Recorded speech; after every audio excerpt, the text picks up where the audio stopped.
Hello and welcome to the next installment of Matt's Minute. This month, we're going to talk about critical thinking skills.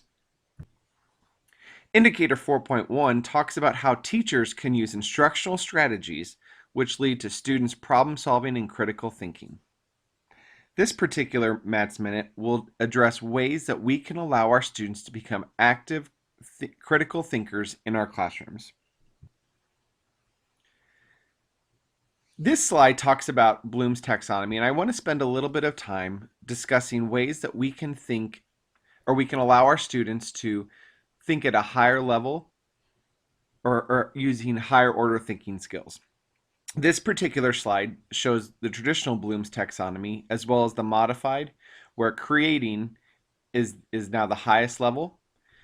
This also has a digital component to it, to allow you to see different activities with digital tools which will allow for higher level thinking skills. Here's another Bloom's taxonomy graphic which shows how higher order thinking skills can be translated with our iPads. It's easy to use an iPad or a device as a digital worksheet, but how are we allowing these technology tools to really allow our students to be creative and to create products and not just substitute? So the basis of this Matt's Minute focuses around this particular point. Research says that students must talk to each other about 7 times in a given class period to comprehend the topic at hand. So how can we get students talking in a critical way using higher order thinking skills? I have a series of slides that I'm going to quickly go through, and I will attach these to the presentation as well so you have them as handouts. But I think a big part of ways that we can get students to be critical thinkers is the types of questions that we're asking students.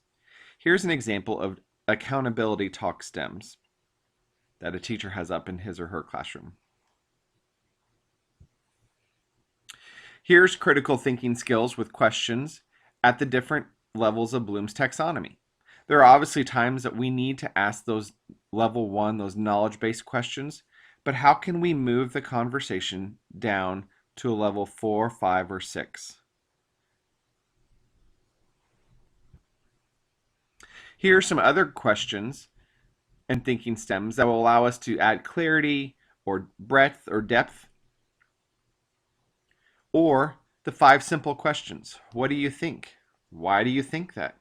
Can you tell me more? How do you know this? And what questions do you still have?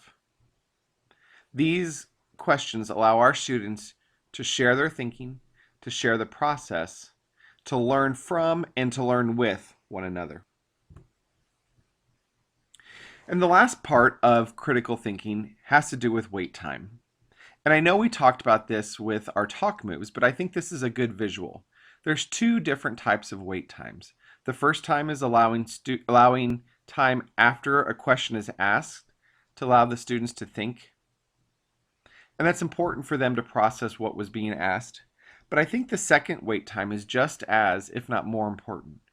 When a student responds, are we giving time for those students to process what was said before moving on? Things to think about.